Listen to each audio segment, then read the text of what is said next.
Welcome again to today's Raftelis webinar, where we'll be hearing from industry experts on ways many utilities have begun to reimagine their annual consumer confidence report, more commonly known as the water quality report. Due to consumers on July 1st of each year, we're really glad to be speaking with you today, as we know many of you are kind of in the throes of this yearly endeavor. I'm Matt Wittern, a senior consultant here in Raftelis' Denver office and part of the firm's strategic communications group. Fresh from her time at Denver Water, where we worked together for many years, my colleague and mentor, Melissa Elliott, started this part of the practice a few years ago after our clients expressed a need for strategic communications and stakeholder engagement services to complement Raftelis' core services. Little item of housekeeping here before we get started. We were hoping to be able to use the chat feature for kind of an engaging dialogue among participants and panelists, more witty banter and that sort of thing. If you'd like to submit questions to the panel, we have a Q&A session at the conclusion of the webinar. We ask that you use the questions function in Zoom. So without further ado, let's get to the good stuff. For many of you, the CCR poses a challenge with information sharing. Now, we're all proud of the work that you do to protect our health and the environment and to provide high quality drinking water. As an industry, we're committed to openness and transparency. So it's not a question of reluctance to share information. The rub really comes with the prescriptiveness of the EPA's requirements. We've heard from customers and stakeholders that it's difficult to understand, and the charts of numbers and the acronym soup and everything just make it a piece of mail more likely to find its way into the recycle bin than to be read and understood.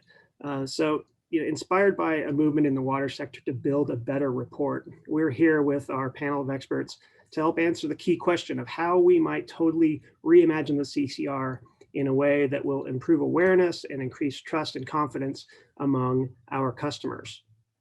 So in this webinar today, we're hopeful that you'll be inspired by seeing a prototype of the winning Environmental Policy Information Center's Water Data Prize entry, along with some cool features of other top entries from around the nation. We're looking to see, we're hopeful you'll see how to make your water quality report more accessible and understandable to more audiences. We've got Joya Banerjee on the line here, a panelist from EPIC. She'll talk about the challenges of the CCR and EPIC's efforts to change it.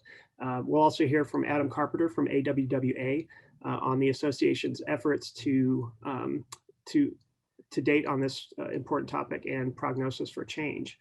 So without further ado, I'd like to introduce our panels. First, we have Joya, who's the Senior Advisor of the Environmental Policy Innovation Center. Joya provides strategic counsel to social change leaders and organizations with a particular focus on breaking down silos, building field capacity, and developing new partnerships. She's currently a Senior Fellow with the U.S. Water Alliance and serves as a Senior Advisor to the Environmental Policy Innovation Center.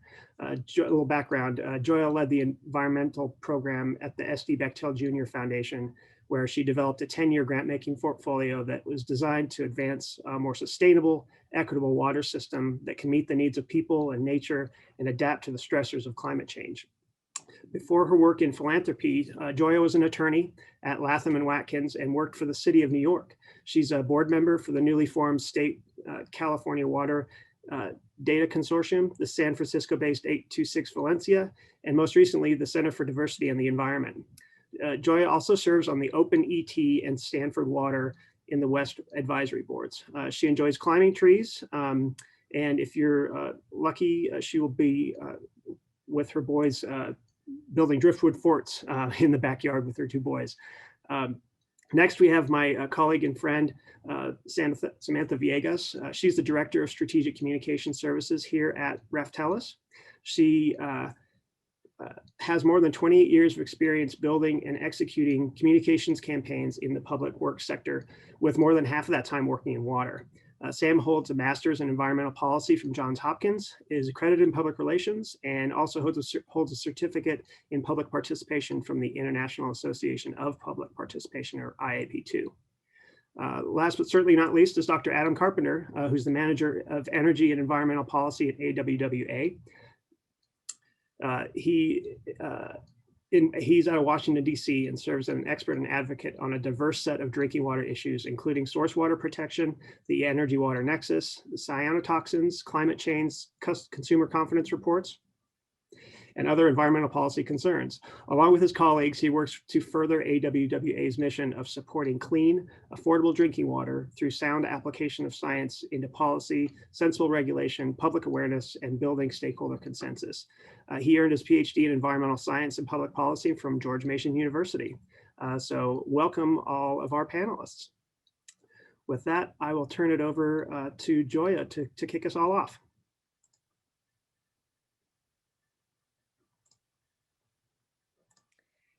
Joya, I'm afraid you're muted there, my friend.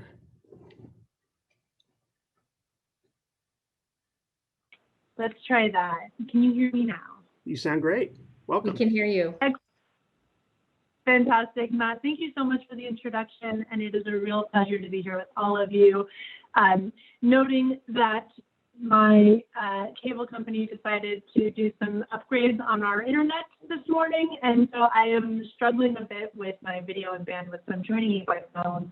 And my colleagues from the Environmental Policy Innovation Center stand ready to step in if all goes sideways with my connection. But thank you again. As Matt said, my name is Joya Banerjee. I'm a senior advisor to the Environmental Policy Innovation Center.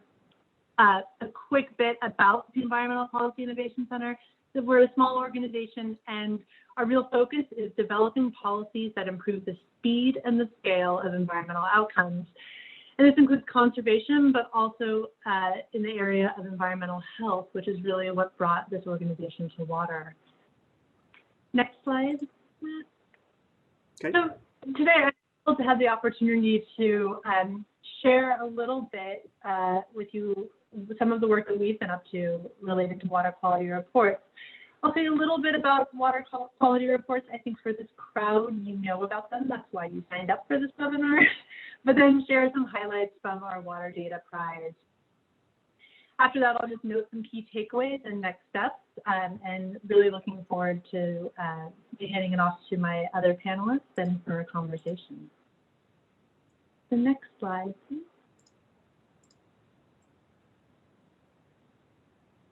So as you all know, the CCR is it's a report that's mandated by the US EPA. 50,000 community water systems issue this report on an annual basis. It includes information about water quality, including the source, disclosure about contaminant levels, and of course any violations. And this could be, and really is intended to be useful to customers, but it isn't. The reports use highly technical language and present data in a manner that really doesn't build understanding or engage customers. It is also rarely available in languages other than English. And on the slide here, this is a familiar sight to many of you. This is the CCR, fairly standard, and one that we see, no matter where you are in the United States, this is fairly common. And so the Environmental Policy Innovation Center, next slide, slide 4, in looking at this report, consulted regulators, utilities, and customers, communities, to hear their thoughts on the report. And what we heard, and this may not be a surprise to all of you, but from the customer perspective, the CCR was a mess. It's very technical, elitist, confusing, impenetrable, and inaccessible.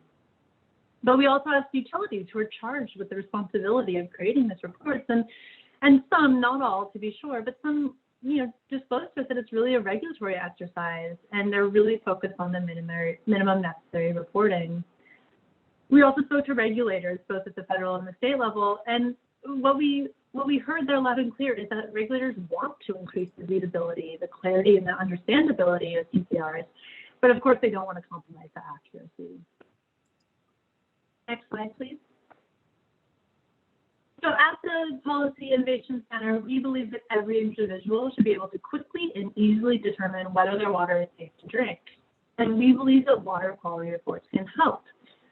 One of our judges, the chair of the California State Water Resources Control Board, put this quite nicely. So borrowing his words, but when water systems make their reports more accessible and consumer friendly, they turn them as tools and they turn them into tools of empowerment. This is a huge opportunity to ensure people have the information they need to make decisions about whether to drink from the tap. And with that kind of care and transparency comes trust. So in the fall of 2020, the Environmental Policy Innovation Center launched a water data prize. And this was really intended to see what's possible and to surface some great ideas about how we can improve some of the communication around water quality data. I'm honored to have this opportunity to present to you these winners of the 2020 Water Data Prize. We've received over 30 submissions from water utilities, private firms, student groups, NGOs, and we are so appreciative for the time and the creativity that each team brought to this project. I think we really hit a nerve. There was a huge amount of interest. And there were 5 entries that really stood out. And I'm going to walk you through some of the highlights from those submissions.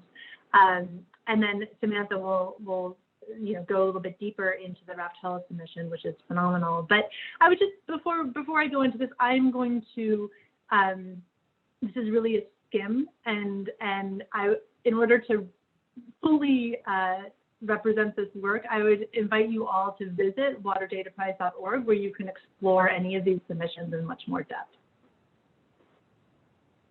The next slide. So our first place winner, Raftelis, the wonderful host of this webinar, it is, as you know, it's a firm with a focus on working with the utility in the public sector.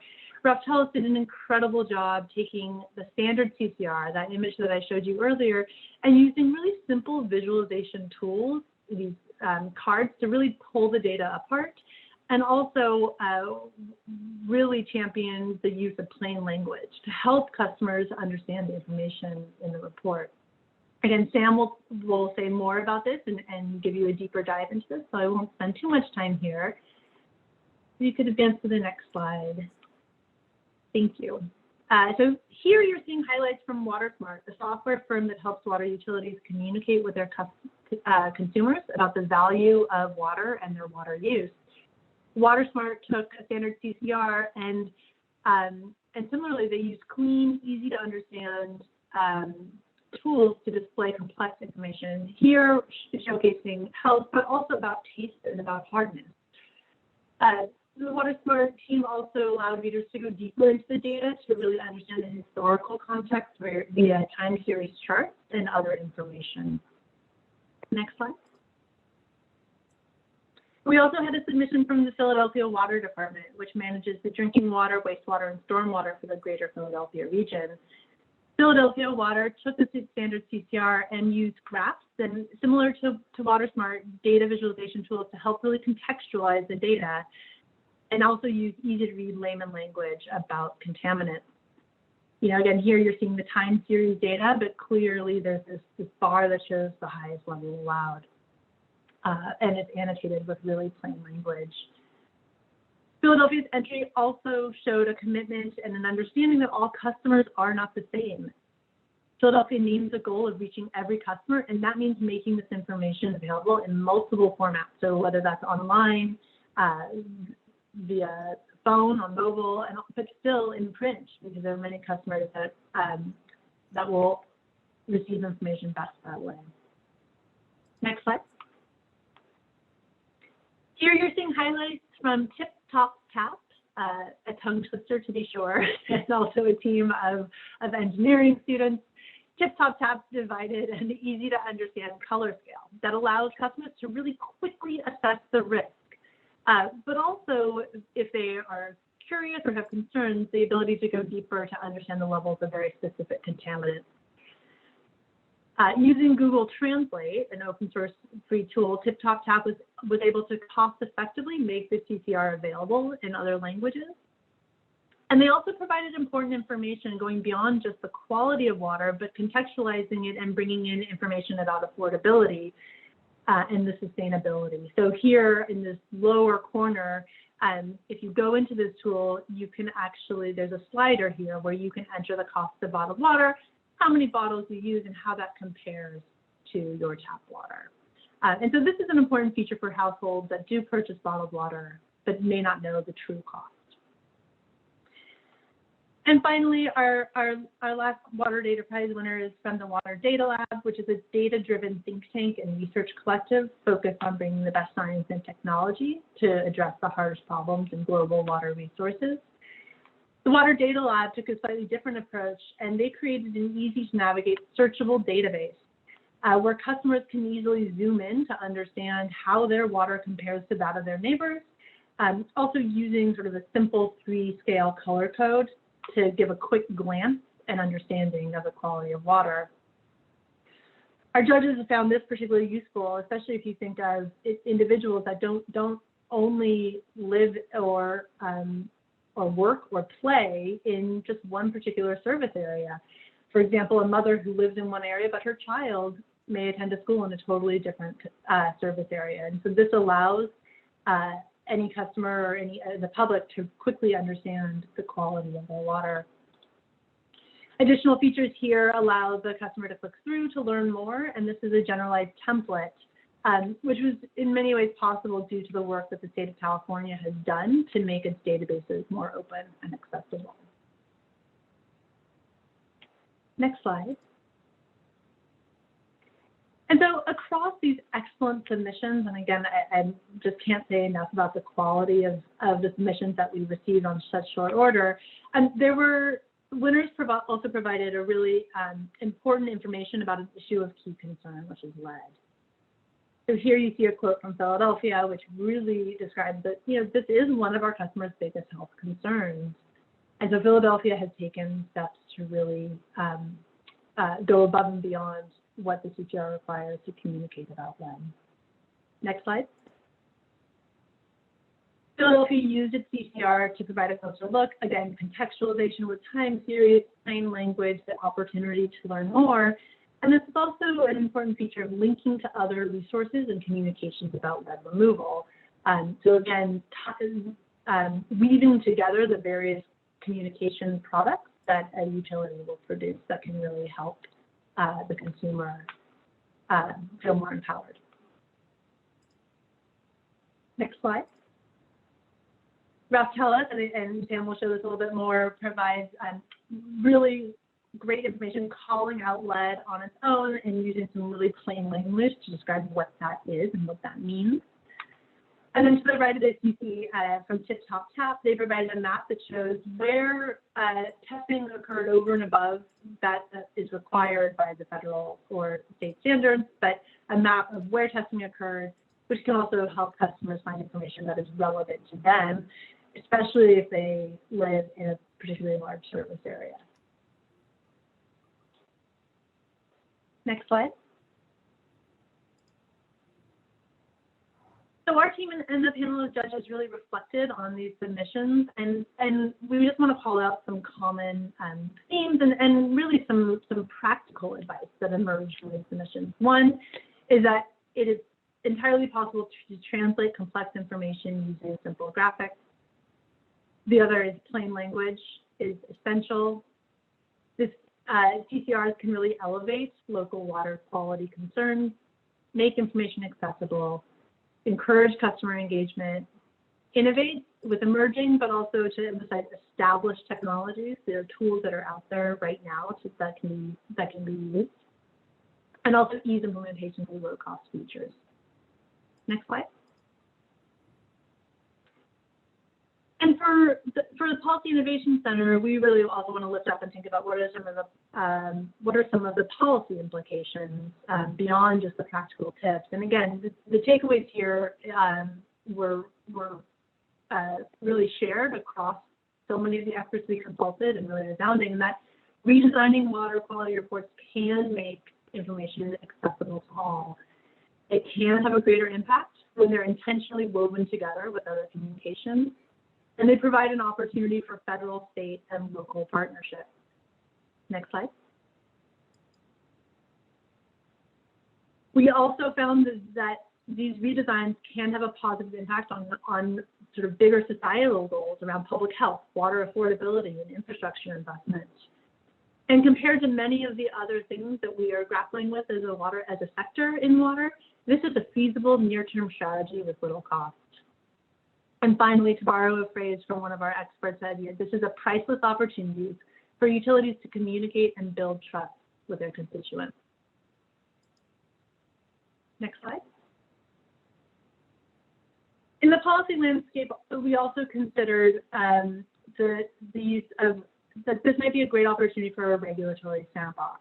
And so what is a regulatory sandbox? This is a tool that can intentionally and temporarily suspend the regulatory barrier to encourage the testing of new products that benefit consumers.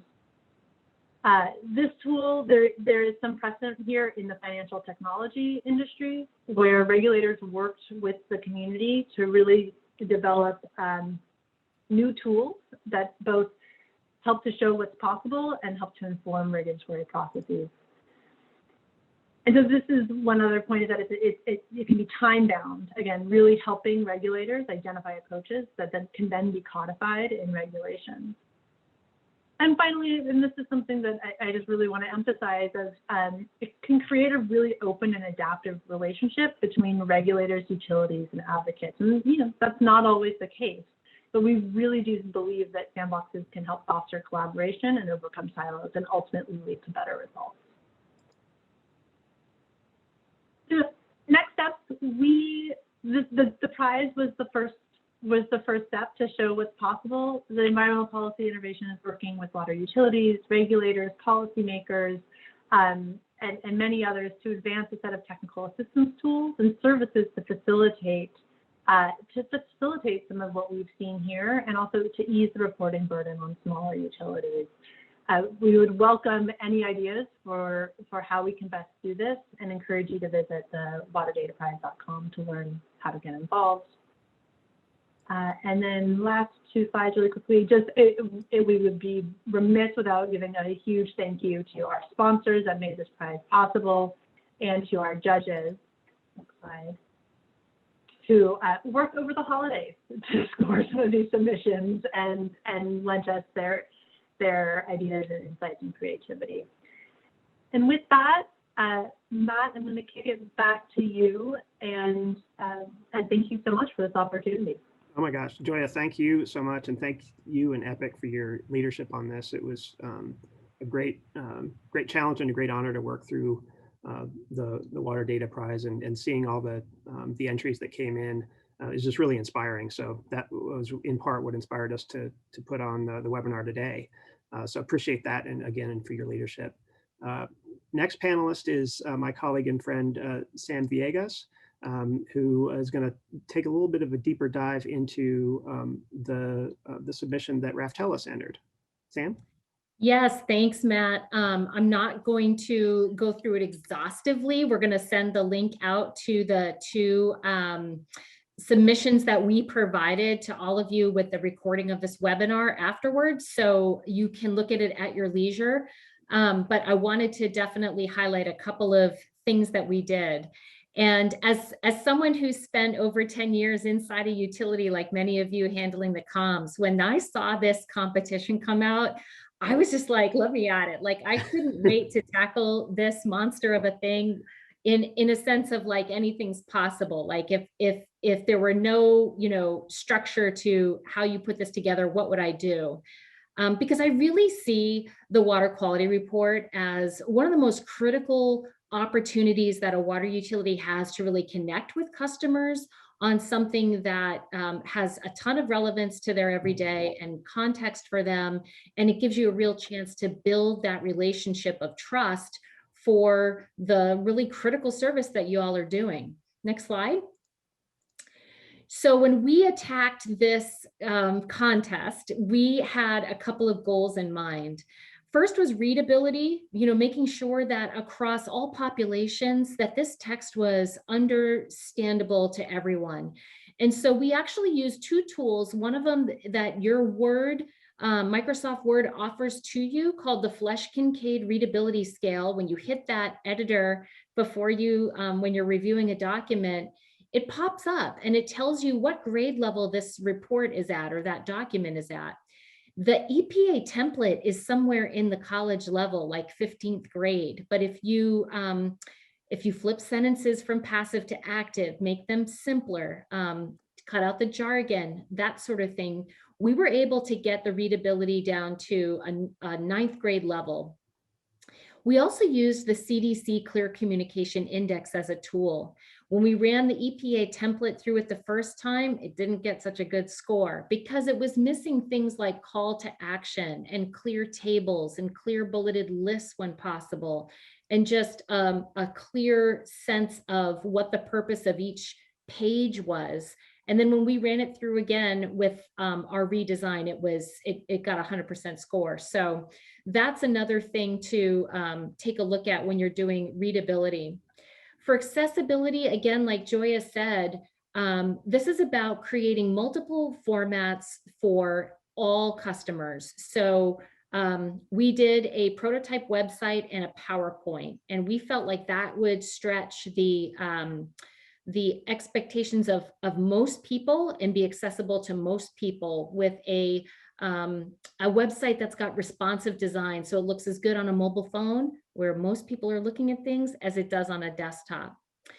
And then context, making sure that the way we present it is very clear to the reader. What does this mean for me? And relevance, very clear to the reader. Why does this matter for me?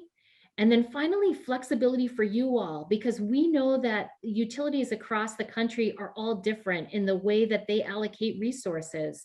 Some are very small utilities with maybe no communications person dedicated or one, and some are really large utilities with lots of resources. So we wanted to provide some things that most folks could adapt and use. So I'm going to share my screen just to really quickly show the prototype. And let's see if I can bring that up. So I'll ask my fellow panelists just for a thumbs up. Okay, looks good. So this is the prototype website that we submitted for our entry. And we did this in Adobe XD. And it's just a basic website. And we feel like it meets the requirements for deliver the current CCR in that you can provide one link to your customers and it brings you to everything at once. The ultimate arbiter of whether this meets the need is your regulator. So if you were interested in a tool like this, you could share the prototype, this one that we created, with your regulator to say, hey, would this fly? And see, just make sure that they would be okay before you embarked on it. One of the things that I want you to pay attention to right away is the way that this is designed to have lots of white space and big immersive imagery, which I'll show you as I click through. This is a way that you make really technical information more attractive and readable for people who are coming through to it. On this homepage, we made it really clear this is about water. There's a subtle message there. It's about children, but all kinds of populations. A good message from your leader, whoever that may be, to invite them in. And then couple different ways that we link people to the data. Take me to the data. We've got the all clear, or take me to the data here. So either one of these, you can get straight to the data if you want to. So how did we make the data a little bit more interactive? Throughout the report in the language, we tried to really define everything, all those mysterious jargon, acronyms that you find in here. And then we also provided a quick link to all the abbreviations. So anytime you saw that I, you could get the definitions and then exit back out to where you were. And then we did this sort of interactive card flip for each of the, we just picked a few sample of materials that we looked at, samples taken in the community, and then we had samples taken at the plant. So you could kind of vary and show people where the samples were taken. And then it flips green if it's good, all clear. And if we had a violation, we could make that card red. And just looking at the chloramine, for example, really clear, the amount we found was 2 milligrams per liter, ideal goal of 4, highest level allowed 4, lowest amount detected, no violation, just trying to make it really simple for people to see and understand. And then a little conversation about unregulated contaminants. Note, we didn't use that term. We just said not all pollutants have limits, and then talk about what that means. And then some real context for the units that we're using. What is a part per million? Picture and terms. A drop in a hot tub, or part per billion, a drop in an Olympic-sized pool, or part per trillion, a drop in a lake. And we just tried to keep them all pretty consistent in terms of volumes of water, what we were talking about. And then a little conversation about how EPA sets limits. Again, I'm going to invite you to go through this yourself at your leisure. But we also had a conversation about your water. So where does it come from? Make sure you bring in an actual picture of your water supply. And what's in the water? There's that standard language that EPA provides. We rewrote it just to make sure that it met that Flesch-Kincaid 8th grade, 9th grade level of reading. And again, lots of pictures, little bites of text. Again, a call over to the water data, drawing them over there. And then how about making your water safe? What are all the ways that we do that? That's what people want to know. We protect the source. It's not source water protection, but we protect the source. Same thing, different terms, just makes it that little bit more accessible. And what do? We created a source water assessment, and you could hyperlink to that from this page. How do we clean the water? Simple 4-step process, no scary engineering schematic with pipes that's just kind of confusing or unfamiliar to people that are not in science or engineering. Just a really basic language that students of all ages would understand and grasp. And then a conversation about sampling. And again, we can take you back to your data. And then finally, talking about your role, because it's a shared role, right? It's a shared responsibility. And this is an opportunity to really describe to your readers, your customers, what their role is in safe drinking water.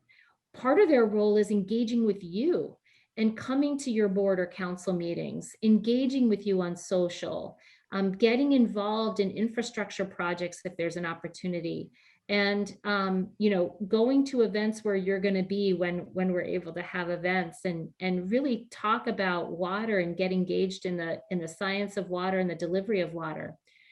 But then also helping alert them to what's happening in their home's plumbing that impacts water quality. Things about your plumbing that affect lead levels, or coming back from vacation and knowing to run your faucets, not flush lines, but run faucets, terminology that people get. And what's the connection to outdoor hoses and cross-contamination? How does that happen? And then, of course, looking out for special populations in our homes. Again, there's space here for other types of communication that you want to talk about.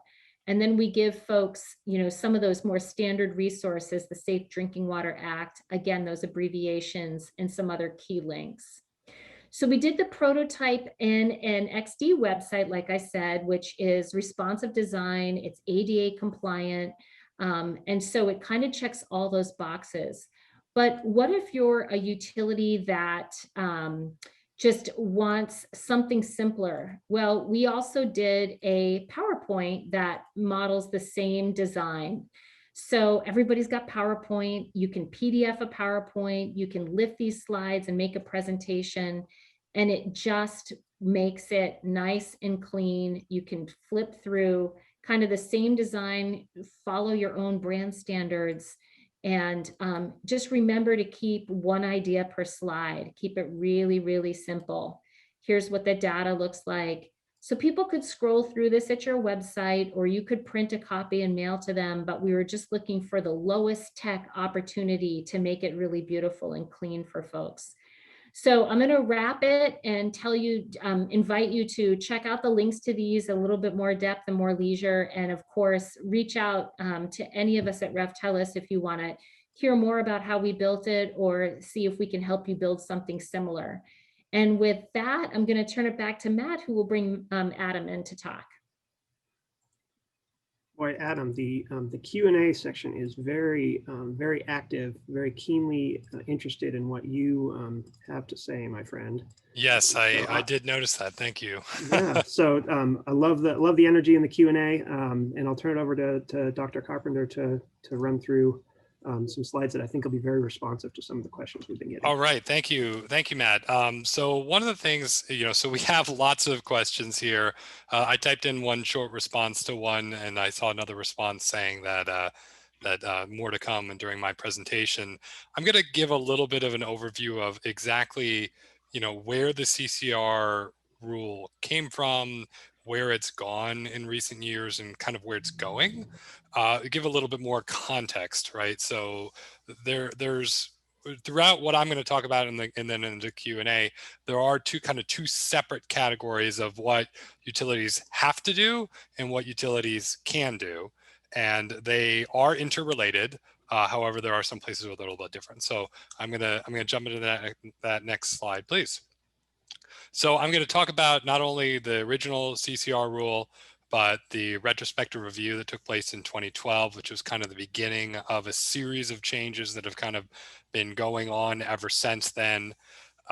The America's Water Infrastructure Act, or AWIA, Section 2008 requirements. So this is the legislative text that directs EPA to change the rule, and scattered throughout, and we talk about some policy challenges that have gone in through this. So next slide, please. Okay, so the 1998 CCR rule, and I recognize the irony of talking about, first of all, I recognize the irony of talking about making documents easier to digest and cleaner looking and all that, and then giving you a presentation that's all words. But unfortunately, when we're talking about EPA regs, that's all we have really to work with most of the time. So the 1998 CCR rule derives from the 1996 amendments to the Safe Drinking Water Act, right? So this is the most recent time that we've had a significant overhaul of the Safe Drinking Water Act, changing the processes behind how the rule works and how regulation works within for the drinking water sector. And one of many parts of the 96 amendments was adding in this concept of right to know, and that there were utilities that gave information, and usually you'd be able to tell if they're in violation or not. But it wasn't necessarily a lot more data than kind of what was voluntary or what was compulsory because of violations. And so that changed, right, with the passage of the CCR rule after the amendments. The rule itself, right, the rule, what is in the rule, I want to say it's like 10 pages long in the Federal Register. It's not a terribly long, complicated rule. It's about what is the minimum you need to do in order to meet the intent of the rule, right? So this is when a state primacy agency takes the CCR rule and incorporated it into their primacy program. They took this as this is the minimum of what you must do. I have heard scattered reports of some states saying that not only is that the minimum, but also kind of the maximum, which is unfortunate. I know that for a resource point of view, it is easier for a state to look at CCRs that are all in the same template and check them off that the information was there. That is not, as far as we can tell, what EPA intended with the rule. They intended to be minimums and that utilities could go further and give more information and display it in better ways and things like that.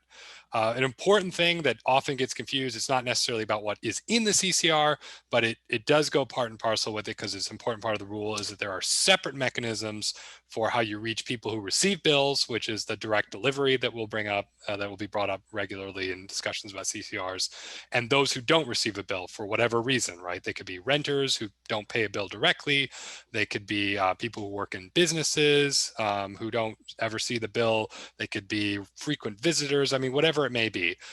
There's a series of good faith efforts to reach people who don't receive bills directly. And this is still the regulation now, right? So I'm going to talk about some things that are like policy guidance, things that EPA has said, and then some things the EPA has to do to change this rule. But for now, the 98 rule is still the rule.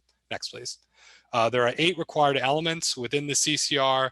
The provisions within AWIA that I'm going to be talking about add a 9th about information about corrosion control. But these are the things that absolutely must be in the CCR.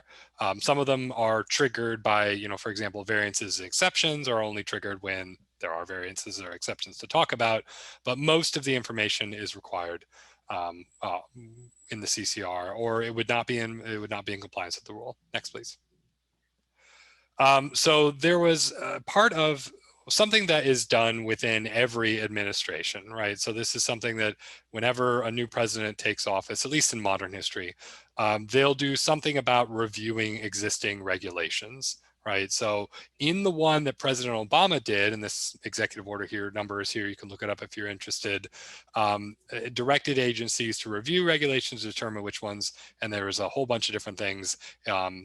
In the Trump administration, for example, it was all about repealing or streamlining. In this one, it was looking at them for any change, whether it's repealing, streamlining, modifying, expanding, you name it. But with the goal of making them more effective, less burdensome, EPA used this opportunity to focus in on a number of different things around the agency, but one of them was the CCR, recognizing that there are known concerns around it, and they came up with these 5 categories, right? So number 1 on these 5 categories, and I believe they listed as number 1 in their report, is understandability, right? And so the understandability, and there's several other terms that are used, and I'll get when I get to a we in a minute here. They recognize it as an issue, and there are some ways that they are kind of looking at it from a regulatory standpoint, but they took action on the last one, the electronic delivery of the CCR first, because it was a little bit of an easier item to tackle versus the kind of a wholesale change of the content. Next, please. Which leads me to something that I'm going to cover it not because it has anything to do with changing the content of the reports, but because it was the biggest change that we've had, A, and B, that a lot there, I've heard, from various different utilities, a lot of confusion over, since the 2013 memo about whether it does or doesn't change how they can portray the information. So there is a memo, right? So this is not a regulation, this is not a law, this is an interpretation of the existing 1998 CCR rule, saying that electronic delivery meets the requirement of mail or otherwise directly deliver. I don't know if you can see my quotes there. That comes from the actual CCR rule, right? So they described 4 alternatives. They did not say that these are the only ones. They basically said these are the ones that we evaluated that we thought met that for sure. And you can work, if you have some other way to reach people, you can work with your regulator to come up with them. There were a few that I'm not going to go into all of them here, but there were a few that they explicitly said do not meet the direct deliver, and this is separate from the good faith. The direct deliver requirements, for example, social media does not meet direct deliver requirements. So there's a couple of them here. This includes putting, for example, a notification on a bill or a postcard, email, various other methods, as long as every bill paying customer is reached with at least one method. The interpretive memo did not change anything about the content of what goes into the CCR or change the timelines for when it needs to be delivered. Next, please. So there is a pending change. So I noticed that some of the questions were about, is EPA considering changing the rule? And the answer is, not only are they considering changing it, they are required to change it. There is a section within the 2018 law, America's Water Infrastructure Act of 2018, that is, this link here takes you to it. The section, it's a huge bill, hundreds of pages about all sorts of stuff, but the one page basically about the CCRs making these 4 changes, right? So that the larger systems that serve more than 10,000 people are going to have to provide the CCR twice annually instead of once annually. The first question I always get, and so I'm going to get it before I get 10 of them in the Q&A, what does that mean? And the answer is, we don't know yet. So EPA has not made the proposal yet. We do know that the standard monitoring framework would make it very difficult to create 2 different 6-month CCRs, right? So that our working assumption at AWWA, and I do not speak for EPA, but our working assumption is that will be that you would create one CCR and provide it twice, that for people that you may not have seen it or may not have digested it for whatever reason, have another opportunity. Electronic CCR is now specifically in the law instead of an interpretation, meaning a future administration cannot take it away, and that the regulation will have to be updated to include what methods are acceptable and how new methods might be incorporated in the future. There is a provision that speaks pretty much to what main topic we're talking about here, that the CCR rule should be revised to help increase. I believe there's 4 terms in the law. I wrote down understandability and accuracy, but I believe there's it's understandability, accuracy, readability. I can't remember the exact 4 terms off the top of my head, but there were 4 of them. All that essentially mean the same thing, except of course understandability and accuracy are different. And then last but not least, including information about corrosion control, which the lead and copper rule is expected to address a lot of that information. Next, please. So based upon some existing work that we had done, and I put the references there for anybody who is interested, we did commission a study back in 2019 about some policy options for how EPA could do this. Of course, EPA is not in any way obligated to do anything that we suggest, but we figured let's do some of the work and bring some suggestions, and that hopefully that'll help A, move things along, and B, help make sure that the rule is as useful as it can be moving forward. So we developed a series of policy options and recommendations, focused and had an expert workshop in 2019, and then also tested some of the language ideas that we had through a series of focus groups. Next, please. So I'm going to get to the conclusions we came to in that study in just a second, but the challenge, right? What is the overall goal that we're trying to, for the purposes of that clarity, accuracy, understandability portion that we were talking about? The goals we were trying to make sure, what are some strategies to make sure that the customers can understand the information that's presented, but at the same time, we also have to make sure that we're doing it in such a way that we cannot be accused of trying to hide anything, because a lot of the times when we've had discussions about, well, how can we streamline this? How can we make it easier to understand? There have been consumer groups that have said, is this some sort of backhanded way of trying to keep information from the public? And we do not want that. We want the information out there. We believe that the CCR gets most of the information out there now, but it does not get the information out there in a way necessarily that's easily understood. Next, please.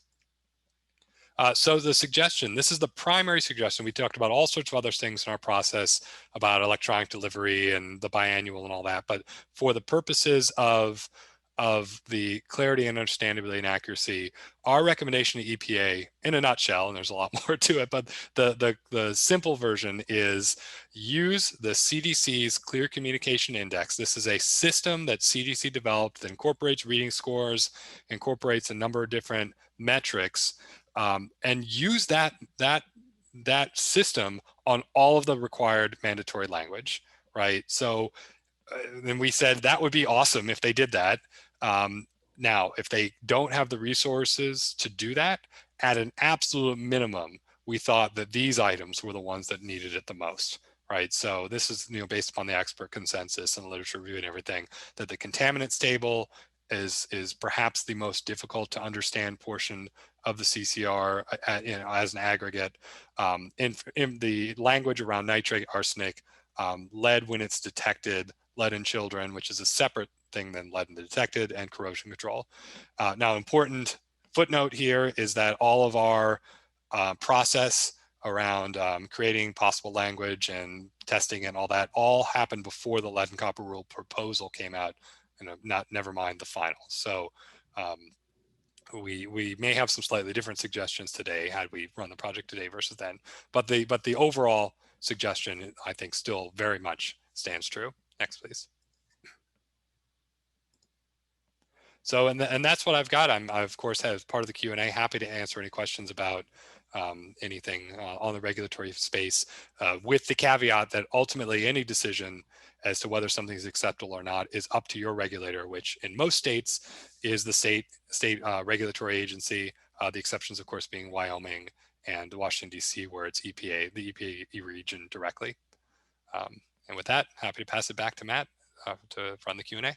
Very good. Thank you, Adam. Really appreciate that. We have had some active discussions in the Q&A and also in the chat. I wonder, Sam, if you wanted to tackle John Ashton's question. He writes that these electronic presentations of data and CCR are nice. However, they do not carry over well to printed mail delivered CCRs. Any ideas on how to create these types of design for paper production? Yeah, I mean, you know, again, this is all about meeting the needs of each individual utility. So I can't say that there's a one size fits all approach. All I can really say at this point is that a lot of the ways that we're doing it right now, I think are prioritizing ease for the utility as opposed to understanding for the customer. And we need a little bit of a shift in thinking in terms of on the utility part for how can we put this together in a way that really builds confidence and understanding? So yeah, and somebody else noted, like, if you have a lot of contaminants in your data table, that PowerPoint's going to get huge. So maybe that's not the option for you. And if you don't want to do something like a website and you still want to stick to print, I think there's probably a lot of ways to get that done. And I think it just starts with good design. And it also starts with what your budget is. So figuring out that intersection between your budget and what makes good design, how we can translate the current product that you're creating into something that everyone really gets. Again, customizable. I can't say anything in particular, but I will say this: that table that is intended to be like this quick at a glance, easy way to see it, I don't think is the answer. I think that makes people more confused and less confident than I think it intends to do. Interesting, thank you. Adam, we had a question in the Q&A about specific to the corrosion control portion. The question is, what are some of the requirements or recommendations? There was a question, it was questioning, is it an overview of our corrosions control plan, or, you know, what are we looking at there? Do you happen to have a granular level of detail? Yeah, not completely yet. So it's a little bit of a two-pronged approach from EPA that we still need to figure out exactly how it's going to work, right? So the lead and copper rule revisions have been put on hold temporarily by EPA. So they've changed the effective date. They have said that they're considering revision to the lead and copper rule. So anything that's in there may potentially, you know, we kind of thought it was done, and anything that's in there may change. For the purposes of the CCR rule, right? So the law says that the CCR rule needs to be updated to include, information about corrosion control as a requirement. There has not yet been a proposal in response to the AWIA requirement. So EPA is past the deadline. The congressional deadline was October 2020. It is obviously now March 2021. I believe there is at least one nonprofit, one environmental nonprofit who has filed a deadline, what's called a deadline lawsuit, trying to compel EPA to produce a rule. I've not heard any updates on that since its filing. So unfortunately, it's a bit of an open question, right? We know that there will be something required about corrosion control, but it'd be difficult for me to tell you what exactly that's going to be at this point. Very good, thank you. I had a note in the chat here from Brenda Kohler, that I just shared in the chat with everyone, because it includes a link to their 2020 CCR that has achieved Ohio's EPA approval on that. I thought I would share that with the entire group, so I dropped that link in the chat. Also, there was a suggestion that maybe this would be something for AWWA to consider, Adam, looking at, would it be helpful to have a state-by-state list of examples that could be followed and serve as an inspiration point to utilities who are looking to kind of up their game on this type of thing? Yeah, I think that'd be fantastic, because one of the biggest challenges is, I can say, oh yeah, you can go beyond and you can talk with your regulator and come up with new language. But if it's a state where nobody's been able to be successful with it, is very different than if it's a state where there are lots of great examples. So I know a few. I know a few of them. I believe. I don't want to get wrong. It was it was somewhere in Colorado. Had a really great alternative language for several of the required items that we talked about in our report. There are several others that I'm aware of, but I'd love to see more examples from more states. That only helps us to build the case that A, it can be done successfully, and B, that it can be done in more than just 1 or 2 states. Great. Well, of course, now I'm Brenda, if you're still with us, could you check that link? It sounds like I posted a link that was kind of a 404 on the City of Cleveland Water page. So Sam, you had something you wanted to chime in on as well before I'm afraid we're out of time, everyone. So we're going to start to close down. But before we do, Sam, and then I'll have just a couple closing remarks.